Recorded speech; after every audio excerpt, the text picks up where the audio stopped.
Market কিন্তু constantly পড়ে চলেছে, এটা একটা জিনিস দেখা যাচ্ছে। এবং এই মুহূর্তে অনুযায়ীও কিন্তু বেশ 23,400 কাছে রয়েছে, যেটা কিন্তু এরপরে 22,800-তে কিন্তু ডাউন হয়ে যেতে পারে। বেশ কিছু ইম্পর্টেন্ট পয়েন্ট বক্তব্য রয়েছে, যেগুলো ঠিক করার ব্যাপার রয়েছে, যেগুলো ঠিক না হওয়া পর্যন্ত এখনো আমরা বলতে পারবো না যে মার্কেটটা আশা কবে আসবে। অনেকেই আমাকে জানতে চাইছে, পোর্টফোলিও তো প্রচুর ডাউন হয়েছে, মানে 6 মাসের নিফটি আমরা দেখতে পাচ্ছি মাত্র -4%, কিন্তু পোর্টফোলিও আমাদের এক একজনের কারোর 15%, কারোর 20% নেগেটিভ হয়ে যাচ্ছে। তো এখন কি করা যেতে পারে, সে সমস্ত কিছু নিয়ে কিন্তু আজকে ভিডিওটা বলবো। আর একটা ইন্টারেস্টিং জিনিস, পেন ড্রাইভ রেডি, যারা নেবার জন্য তাদেরকে সব পাঠিয়ে দিচ্ছে এক এক করে করে, অনেকেই লিস্টেড হয়েছে। নেক্সট 4 জনকে পাঠাতে চলেছি। হোয়াটসঅ্যাপ একটা অসাধারণ গ্রুপ তৈরি হয়েছে আমাদের বন্ধুরা, এটা একটা মানে গর্ব করার মতো সিচুয়েশন তৈরি হয়েছে। আমি একা সম্ভব হয় না, সেখানে আমি দেখতে পাচ্ছি আমার যারা বন্ধু, যারা সাবস্ক্রাইবার রয়েছে বহুদিনের পুরনো, তারা আস্তে আস্তে তারা যে শিখতে পেরেছে ব্যাপারগুলো, আমি যেগুলো বলে যাচ্ছি, যেগুলো বোঝানোর চেষ্টা করছি, সেগুলো কিন্তু এখানে কাজে লেগেছে। অর্থাৎ তারা আস্তে আস্তে লিড করে চলেছে। নতুন যারা যারা আসছে তাদেরকে শেখাচ্ছে, সাহায্য করছে, বোঝাচ্ছে। ভীষণভাবে ধন্যবাদ দিতে হয় জয়কে, অচিন্তকে, সুমনকে, আর আরো অনেকে যারা যারা রয়েছে ওখানে, এই মুহূর্তে নাম মনে পড়ছে, কিন্তু প্রত্যেকে প্রচুর ভাবে কিন্তু সাহায্য করছে। এবং হোয়াটসঅ্যাপ গ্রুপটা একটা দারুণ সুন্দর হচ্ছে। ব্যাপার হচ্ছে কি, আমার পক্ষে তো সবগুলো স্টাডি করা সম্ভব হচ্ছে না। এবং শুধু তাই নয়, আগে যখন স্টাডি করতাম তখন দুটো চোখ ছিল, আর একটা মাথা ছিল, আর দুটো হাত ছিল। এখন যে ঘটনাটা হচ্ছে, হোয়াটসঅ্যাপ গ্রুপে যারা যারা রয়েছে, যারা কিছুটা সিনিয়র, তারা শুধু একা না, তারা একসঙ্গে 15 জন 20 জন সবাই মিলে কিন্তু সার্চ করা শুরু করেছে বিভিন্ন স্টকগুলো, বিভিন্ন সিচুয়েশন, বিভিন্ন ব্যাপার। ফলে সেগুলো তারা কনস্ট্যান্ট আপডেট করে চলেছে হোয়াটসঅ্যাপে। ফলে গ্রুপটা একটা অদ্ভুত গ্রুপ তৈরি হয়ে গেছে, অসম্ভব পাওয়ারফুল একটা গ্রুপ তৈরি হয়ে গেছে। এবং সেখানে প্রচুর হেল্প করছে, মানে যে হেল্পগুলো আমি ডাইরেক্ট করতে পারছি না এখানে সময়ের অভাবের জন্য, ওরা সেগুলো করছে। আমি কিন্তু সবসময় সুপারভিশন করছি। যেরকম 2-3টে পয়েন্ট আমি দেখেছি, যারা কয়েকজন তারা অন্য ভিডিও লিঙ্ক দিচ্ছিল, তাদেরকে কিন্তু পুরো ডিলিট করে দেওয়া হয়েছে, রিমুভ করা হয়েছে। কিছু তর্কাতর্কি ব্যাপার, সেগুলোকে স্টপ করে দেওয়া হয়েছে, কারণ কন্ট্রাডিকশন হবেই মার্কেটে। যারা যারা রয়েছে, যারা বহুদিন কাজ করছে, তারা তো কন্ট্রাডিকশন থাকতেই পারে। তাদের সঙ্গে আলোচনা করা, তাদেরকে বলা, সেগুলো দেখছি। প্লাস টোটাল ব্যাপারটা আমি কিন্তু সুপারভাইজ করছি ওপর থেকে। সারাদিনে ওই 12টা থেকে 1টা সময় রাত্রে পাই, সেই সময়টা আমি কিন্তু ওদেরকে একটু দেখে নিই। কিন্তু সবচেয়ে মজা লাগছে, ভালো লাগছে, শুধু তাই না, আমি উপকৃত হচ্ছি আমার গ্রুপটা থেকে। কারণ সেই ঘটনাটা হচ্ছে, আমার পক্ষে সম্ভব নয় এত হাজার হাজার স্টককে স্টাডি করা। প্রত্যেকে নিজেরা যেটা স্টাডি করছে, সেগুলো আলোচনা করছে, সেগুলো নিয়ে বলছে, স্ক্রিনশট পাঠিয়ে দিচ্ছে, এবং ফ্যান্টাস্টিক ওয়েতে কাজ করছে। নতুন যারা, তারা কনস্ট্যান্ট প্রশ্ন করে চলেছে, এই স্টকটা নিয়ে কি হবে, এই স্টকটা কি মনে হচ্ছে, এই স্টকের ফান্ডামেন্টাল কি মনে হচ্ছে, এই স্টকের নতুন খবর কি ধরনের ম্যানেজমেন্ট বলছে। সমস্ত খবর তো আমার পক্ষে সম্ভব না। ইনফ্যাক্ট আমিও সেখান থেকে উপকৃত হচ্ছে, তাই জন্য আমিও ধন্যবাদ দিই সবাইকে। ফ্যান্টাস্টিক গ্রুপটা জয়েন করতেই পারো, অসুবিধা কিছু নেই। আমি কমিউনিটিতে পোস্ট করে দিয়েছি, সেখান থেকে জয়েন করো না। দুটো জায়গা রেখেছি, একটা রেখেছি সিলভার মেম্বারদের জন্য। এই সিলভার মেম্বার যারা, তারা কি করছে, যারা আগে আমার এই চ্যানেলে মেম্বার ছিল, তাদের সকলের জন্য। তারা মেম্বারশিপ থাকা সত্ত্বেও ইউটিউব এখন আপাতত মেম্বারশিপটা বন্ধ করে দিয়েছে। তো সেই সুযোগটা বা এই অসুবিধাটা কাটানোর জন্য আমরা কি করেছি, একটা গ্রুপ তৈরি করে নিয়েছি, সেখানে এই সব বিষয়গুলো বলছি। এবং আমি একটু প্রেশার কমলে, আমি কিছু যে পোর্টফোলিও অ্যানালিসিস গুলো বাকি রয়েছে, এবং 2-1 জন আমাকে অনেক ভাবে দিয়েছে এবং পেমেন্টও করে রেখেছে, আমার সব মনে আছে। প্রত্যেককে আমি ছেড়ে ছেড়ে যাবো, প্রত্যেকগুলো ক্লিয়ার করে তবে আমি ছাড়বো। আর সেকেন্ড ব্যাপার যেটা, সেটা হচ্ছে হোয়াটসঅ্যাপ গ্রুপটার আরেকটা আছে, বেস্ট ইনভেস্টর গ্রুপ, আরেকটা গ্রুপ বানিয়েছি কমিউনিটির মধ্যে। সেই গ্রুপটা কিন্তু স্পেশালি নতুনদের জন্য। সেখানে কিন্তু একটা এগ্রিমেন্ট পেপার আছে। মানে কেন এটা করেছি, আগে এরকম একটা চ্যানেল গ্রুপ করা ছিল, সেখানে কিন্তু অনেকে যে যা পাচ্ছিল সব একটা ঢিবি করছিল, একটা ডাস্টবিন মতো হয়ে গেছিল। সেগুলোকে কেটে ছেটে করাটা অসম্ভব হয়ে গেছিল। টোটাল গ্রুপটাকে আমি রিমুভ করেছিলাম, করে ফ্রেশ ভাবে একটা গ্রুপ বানিয়েছি। এখানে যেসব পয়েন্টগুলো লিখেছিলাম, যেরকম তোমরা শেখার জন্য এই জায়গাটা এসছো এবং শুধু শেখার চিন্তা ভাবনা নিয়ে থাকবে। সেকেন্ড ওয়ান হচ্ছে, এইখানে কোনো রকম কারোর বিভ্রান্তিমূলক, কোনো প্ররোচনামূলক কোনো ভিডিও দেওয়া বা কোনো রকম কোনো নিজস্ব কোনো টাকা পয়সা নেই। কারণ এখানে এমন ঘটনাও হচ্ছিল, সে ব্যাপারগুলোকেও স্টপ করানো গেছে, যে এই ধরনের যেন জিনিসগুলো না আসে, বা এরকম ঘটনা যেন প্রশ্নটা না আসে। তো এইগুলো ফ্রেশ রাখার ব্যবস্থা রেখেছি। বই সবাইকে পড়তে বলি, প্রচুর প্রচুর বইয়ের কথা বলেছি। ভালো লাগছে, কিছু কিছু বইয়ের ক্ষেত্রেও অনেকে যে ব্যাপারগুলো, কাজগুলো করছো, বইগুলো পড়ছো, পড়ার চেষ্টা করছো, সেগুলো খারাপ নয়। এগিয়ে চলো, আস্তে আস্তে আমাদের তো মুভমেন্ট করতে হবে, এবং যারা নতুন রয়েছে তারা আসতে পারো। বললাম যেটা শুরুতে একটা অ্যাকসেপ্ট করতে হবে তোমাকে যে আমি এই রুলস গুলো ফলো করব, এই রুলস গুলো ফলো করব বলে তুমি এই চ্যানেলে এই গ্রুপে ঢুকতে পারবে। আর আর আদার যেটা রয়েছে সিলভার গ্রুপে, সেখানে সকলের ঢুকতে পারো, তাতে কোনো অসুবিধা নেই, পারমিশন নিয়ে ঢোকার রয়েছে। ফ্যান্টাস্টিক। আসা যাক ভিডিওটার মধ্যে। খুব ইন্টারেস্টিং ভিডিও হতে চলেছে। নিফটি আজকে দেখতে পাচ্ছি 23,447, অর্থাৎ যেখানে আগে ছিল সেখানে কিন্তু ফিরে চলেছে। মানে বিগত 5 দিন ধরে যদি দেখি সেখানে দেখবো প্রায় ফ্ল্যাট মুভমেন্ট, একদম স্ট্রেট ফ্ল্যাট মুভমেন্ট। 23,447 5 দিনে কোনো রিটার্ন নেই। যদি 1 মাসে দেখি সেটাও ফ্ল্যাট মুভমেন্ট করে চলেছে, এবং এই যে মুভমেন্ট এবং 6 মাসে প্রায় 4% নেগেটিভ। অর্থাৎ কোন রকম আমরা যেটা বলতে চাইছিলাম, অলরেডি বাজেটের একটা ব্যাপার ছিল, বাজেট কমপ্লিট হয়ে গেছে, বাজেটের পরবর্তীকালে যে ধরনের ব্যবস্থা নেওয়া তাতেও কিন্তু কোনো চেঞ্জ হয়নি। বেসিক্যালি যে পয়েন্টগুলো আগে আলোচনা করছিলাম, Q3 রেজাল্ট খুব বেশি হয়নি, রুপি কিন্তু অনেকটা পতন হয়ে গিয়ে এখন রুপি 87.79 দাঁড়িয়ে আছে, অর্থাৎ কনস্ট্যান্টলি পড়ে চলেছে। এফআইআই কনস্ট্যান্টলি সেল করে চলেছে, এটা একটা নেগেটিভ পয়েন্ট রয়েছে, প্লাস ইনফ্লেশন একটা ব্যাপার রয়েছে, বেশ কিছু প্রবলেম রয়ে গেছে, যে কারণের জন্য মার্কেট কিন্তু এরকম জায়গা রয়েছে। কনস্ট্যান্টলি সমস্ত স্টক গুলো পড়তে শুরু করে দিয়েছে, এবং দেখাচ্ছে নিফটি এই সিচুয়েশন 23,447, ঠিক কথা। কিন্তু যদি পোর্টফোলিও গুলো একজনে দেখা যায়, সেখানে যারা আমাকে ফোন করে বলছে এবং বলছেন যারা বয়স্ক, তারা সকলে একটা কথা বলছে, পোর্টফোলিও তো প্রচুর নেগেটিভ হয়ে যাচ্ছে, ফ্ল্যাট মুভমেন্ট নিফটি হচ্ছে, কিন্তু পোর্টফোলিও গুলো কিন্তু আমাদেরকে প্রচুর নেগেটিভ দেখাচ্ছে। তাহলে এখন কি করা উচিত? এই সিচুয়েশনে কি নেগেটিভ মার্কেট দাঁড়িয়ে রয়েছে, তাহলে কি করব? তো এমনই একটা সিচুয়েশন দাঁড়িয়ে রয়েছে যেখানে কিন্তু কোনো পজিটিভ ব্যাপার দেখা যাচ্ছে না, যাকে বলছে ফ্ল্যাট মুভমেন্ট। প্রশ্নটা এখানে নয়, প্রশ্নটা হচ্ছে এটা কি টেম্পোরারি? যদি এটা টেম্পোরারি হয়ে থাকে, তাহলে তোমরা যারা অলরেডি ইনভেস্ট করে রেখেছো ভালো ভালো স্টকে, তাদের কোনো নিশ্চিন্ত রয়েছে, আজ না হোক কাল পরবর্তীকালে এগুলো সব ইমপ্রুভমেন্ট হবে, এবং তোমরা তখন আস্তে আস্তে আবার রিকভারি পোর্টফোলিও হয়ে যাবে। কিন্তু প্রশ্ন আসছে, যদি এটা আমাদেরকে 2018 সাল বা তার আগের যে ঘটনাগুলো, ফ্ল্যাট মুভমেন্ট যে সময়গুলো ছিল, যদি সেটার পুনরাবৃত্তি হয়, তাহলে পর কিন্তু ব্যাপারটা একটা অদ্ভুত সিনারি তৈরি করবে। অর্থাৎ এখনো যদি দেখি এই সিনারিওতে মার্কেটের ক্ষেত্রে আমরা যদি যাই, দেখতে পাবো মার্কেটটা কিন্তু একটা পজিটিভ মুভ করেছিল, আবার সেটা ঘুরে কিন্তু নেগেটিভ জায়গায় চলে এসেছে, কিছুটা সামান্য চেঞ্জেস। এখন যদি এই সিনারিওতে আমরা দেখিনি কত মাঝখানে সময়টা দিয়ে আমাদের যে সময় দিয়ে চলেছিল, আমি যদি দেখিনি 18 সাল বা এই সময় দিয়ে একটা সময় ছিল যখন 17-18 পুরো ফ্ল্যাট মুভমেন্ট মতো ছিল, কোনো রিটার্ন ছিল না। 17 থেকে 19 সালের মধ্যে 2 বছরে মাত্র 10% আমরা রিটার্ন পেয়েছিলাম, মানে বিশাল অংশ। ঠিক একইভাবে 11 সাল এবং 13 সাল এই সময় দিয়ে আমাদের মাত্র 10% 11% রিটার্ন দিয়েছিল। অর্থাৎ এই সময়টা সবচেয়ে পরীক্ষার সময় আমাদের, যখন প্রতিবারই কিন্তু এই জিনিসগুলো আমাদের দেখতে পেয়েছিলাম।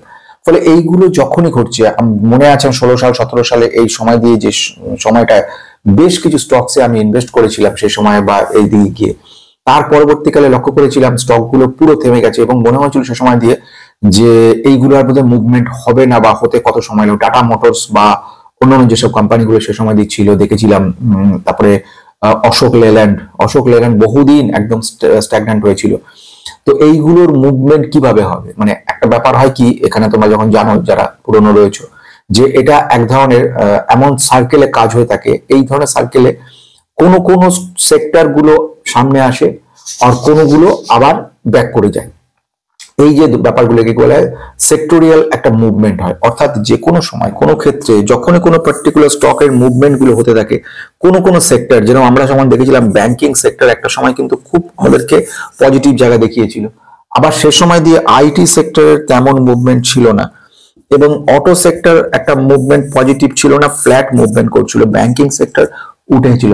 এখন আমরা দেখেছিলাম মাঝখানে রেল বা ডিফেন্স সেক্টর একেবারে ডাউন হয়ে গেছিল, পিএসইউ সেক্টর গুলো কোনো পজিটিভনেস ছিল না। কিন্তু তার পরবর্তীকালে চেঞ্জেস হলো, এবং এই যে সার্কেলটা তৈরি হয়েছিল, সার্কেলটা কিন্তু পরিবর্তন হয়ে গেল। পরিবর্তন হয়ে গিয়ে আমরা দেখলাম আইটি কে বেশ কিছুটা ইমপ্রুভমেন্ট দিতে একটা সময় চললো, আইটি ইন্ডাস্ট্রি ভালো ইমপ্রুভমেন্ট হলো, ব্যাংকিং সেক্টর গুলো এখন দেখতে পাচ্ছ ডাউন হয়ে যাচ্ছে। তো এইরকম একটা কন্টিনিউয়াসলি কিন্তু চলতে থাকে। তো এই যে সিচুয়েশন দাঁড়িয়ে রয়েছে আজকে এই মুহূর্তে, যে বিষয়গুলো নিয়ে কথা বলা রয়েছে, কেন এই মার্কেটের সিনারিও 1 নাম্বার, 2 নম্বর আমাদের তাহলে কি করা উচিত, এই গোটা ভিডিওটাকে সবকিছু নিয়ে আমি সৌম্য সবাই স্বাগত জানাচ্ছি বেস্ট ইনভেস্টর গ্রুপ পক্ষ থেকে। তোমরা যারা নতুন ভিডিও সাবস্ক্রাইব করে বেল আইকনটা প্রেস করে পুরোনোদের অজস্র লাইক কমেন্টস মুগ্ধ করে। পেন ড্রাইভের ব্যাপার তোমরা অনেকে জিজ্ঞেস করে, তৈরি হয়ে গেছে এবং এগুলো সবগুলোই কিন্তু আমি রেডি করা কমপ্লিট। এবারে আমি পাঠিয়ে দেওয়ার কথা রয়েছে। অনেকেই আমাকে বলেছিলে প্রথম, দ্বিতীয়, তৃতীয়, থার্ড লেভেলও এটা চলে যাচ্ছে। আশা রাখছি এরপরে পরবর্তীকালে এরপরে আমরা অন্য কাজে ব্যস্ত হয়ে পড়বো, কারণ প্রচুর বই এসছে, বইগুলো কিন্তু দেওয়া হয়নি, অর্থাৎ তার উপরে কিন্তু কাজ হবে আমাদের। এখানে এখন আপাতত এই সমস্ত বইগুলো রয়েছে, যে বইগুলো কিন্তু দিতে হবে, মানে আপাতত এত বই রয়ে গেছে যেগুলো আমাদের দেওয়ার সময় চলে আসছে। তো আশা করবো এর পরে আমাদের নেক্সট সিনারিও কাজগুলো শুরু হবে। এখন ইমিডিয়েট সিচুয়েশন যে দাঁড়িয়ে রয়েছে, প্রথম যে জায়গাটা সেটা হচ্ছে নিফটি একদম ফ্ল্যাট মুভমেন্ট করছে, কোনো পজিটিভিটি নেই, উল্টো বিগত 6 মাসে আমাদের নেগেটিভ দেখছি 4%। বেশ, সেকেন্ড ওয়ান, এই সিনারিও হওয়ার পিছনে প্রথম যে ব্যাপার সেটা হচ্ছে নেক্সট ডে, অর্থাৎ এর পরের ঘটনাটা, অর্থাৎ ইনফ্লেশনের ডেটা, অর্থাৎ এখন এই ইনফ্লেশনটা আমাদের কাছে মুখ্য ব্যাপার। একদিকে বাজেট কমপ্লিট হয়ে গেছে, সেকেন্ড ওয়ান হচ্ছে ইলেকশন, দিল্লি ইলেকশন কমপ্লিট, তোমরা জানো তার রেজাল্ট চলে এসেছে। বিজেপি মোটামুটি যে 48টা সিট পেয়েছে এবং যেটা আপ বলা হয়, আপের ক্ষেত্রে 22টা সিট পেয়েছে। মানে এরকম সিনারিও রয়েছে যে যাকে বলা হচ্ছে বিজেপি জিতেছে অনেক বেশি পরিমাণে, সংখ্যা গরিষ্ঠতা নিয়ে, বোঝা গেল। এইবারে প্রশ্ন থেকে যাচ্ছে, এই সিনারিওতেও মার্কেট কিন্তু এফেক্ট করলো না, এটাও কিন্তু একটা ভাবার ব্যাপার। অনেকে বলছিল যে এর একটা পজিটিভ মুভমেন্ট হবে, কিচ্ছু হয়নি।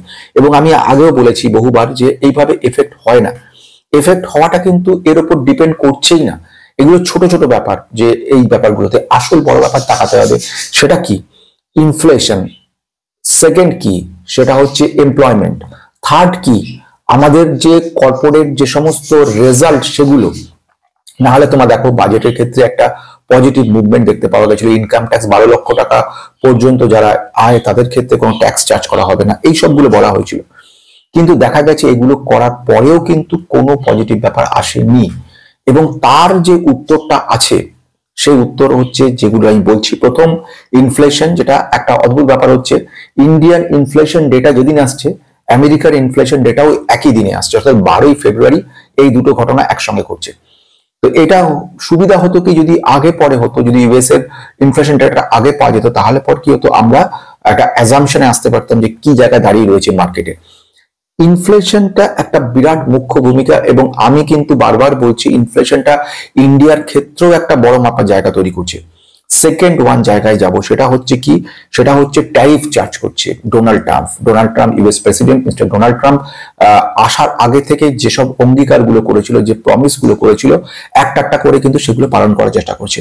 এর ফলে যাতে আমেরিকার ক্ষেত্রে তাদের ইনকামটা বাড়ে, তার জন্য কিন্তু ট্যারিফ চার্জ করছে। ট্যারিফ ব্যাপারটা কিরকম, একে বলছে রিসিপ্রোকাল ট্যারিফ। ট্যারিফের ব্যাপার নিয়ে উনি যেটা বক্তব্য রাখছে, যে আমি কিন্তু রিসিপ্রোকাল ট্যারিফ চার্জ করতে চলেছি, এবং সেটা বেশ কিছু কোম্পানির ক্ষেত্রে আমরা কিন্তু করতে চলেছি। এই বক্তব্যটা রাখার সঙ্গে সঙ্গে এর একটা নেগেটিভ ইম্প্যাক্ট কিন্তু ইন্ডিয়ার ক্ষেত্রেও পড়ছে। আমরা দেখেছিলাম মাঝখানে একটা ঘটনাতে, সেখানে বলা হয়েছিল যে কানাডার উপরে, মেক্সিকোর উপরে 25% ট্যারিফ চার্জ করা হবে টেম্পোরারি মার্কেটের কিছু সিনারিওর জন্য, ও উনি সাময়িকভাবে বিরত রেখেছে, কিন্তু ট্যারিফ চার্জ হবে। এবং এটা মানে বক্তব্য, এবং এই ট্যারিফ চার্জ ব্যাপারটা হচ্ছে, যেটা সহজভাবে যদি বলা হচ্ছে, রেসিপ্রোকাল ট্যারিফ চার্জ। তুমি আমার উপরে যা চার্জ করছো, আমিও তোমার উপর সেম ভাবে চার্জ করবো। অর্থাৎ ইন্ডিয়া যে সমস্ত প্রোডাক্ট গুলো আমেরিকাতে পাঠাতো, আমি ইন্ডিয়ার পয়েন্ট থেকে যদি বলবো, সেখানে কিন্তু বেশ ভালো পরিমাণ ট্যারিফ চার্জ করছে। ব্যাপার কি হয়, একটা ডেভেলপড কান্ট্রি, একটা আন্ডার ডেভেলপড কান্ট্রির মধ্যে কিন্তু অনেক পার্থক্য রয়েছে।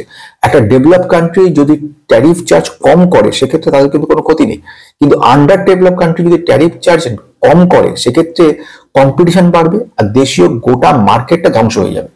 এবং এটা কিন্তু একটা মারাত্মক ঘটনা, এটা ভীষণ গুরুত্বপূর্ণ পয়েন্ট, যে মার্কেটটা এখন এই সিনারিওতে তোমরা সকলেই জানো, এর আগেও আমি বলেছিলাম, সেটা হচ্ছে এলন মাস্কের যে পয়েন্টটা বলেছিলেন, উনি বলেছিলেন টাটা, উনি যখন ইন্ডিয়াতে ঢোকার চেষ্টা করছিলেন, তখন ওনাকে যে বক্তব্য করা হচ্ছে, টেসলা ওদের হচ্ছে কোম্পানির নাম, টেসলা কোম্পানি ইলেকট্রনিক ভেহিকলস গুলো, তখন ইন্ডিয়া থেকে বেশ কিছু ট্যারিফ রাখা হচ্ছে, এবং একটা ভালো কন্ডিশন দিয়েছিল ইন্ডিয়া থেকে, আমরা এমন বলতে চাইছি, আমাদের এখানে কিন্তু তোমাদের ম্যানুফ্যাকচারিং ইউনিটটা খুলতে হবে, আমরা সেটাই তোমাদের কাছে চাইছি, এবং ইন্ডিয়ার ইন্ডিজিনিয়াস প্রোডাক্ট গুলো তোমাকে গ্রহণ করতে হবে।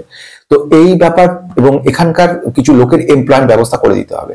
তার উত্তরে কিন্তু খুব একটা পজিটিভ ঘটনা শোনায়নি, এবং পরবর্তীকালে যেটা ঘটনা ঘটলো, US president mister Donald Trump আসার পরবর্তীকালে কিছুটা ইনফ্লুয়েন্সের ব্যাপারও থাকে, এবং পরবর্তীকালে এর এর এর পরে যেটা গুরুত্বপূর্ণ পয়েন্ট আসতে চলেছে সেটা হচ্ছে মিস্টার ট্রাম্পের সঙ্গে কিন্তু mister Modi, prime minister India, একটা মিটিং হতে চলেছে, এবং জরুরি মিটিং এ দুটো বিষয় হবে, একটা ট্যারিফ এবং ট্রেড ওয়ার। এই দুটো বিষয়কে নিয়ে কিন্তু ভীষণ গুরুত্বপূর্ণ মিটিংটা হতে চলেছে। এই মিটিং এ এলন মাস্কের টেসলা আসার সম্ভাবনাটা আরো বেশি উজ্জ্বল হবে বলে এক্সপেক্ট করা যাচ্ছে।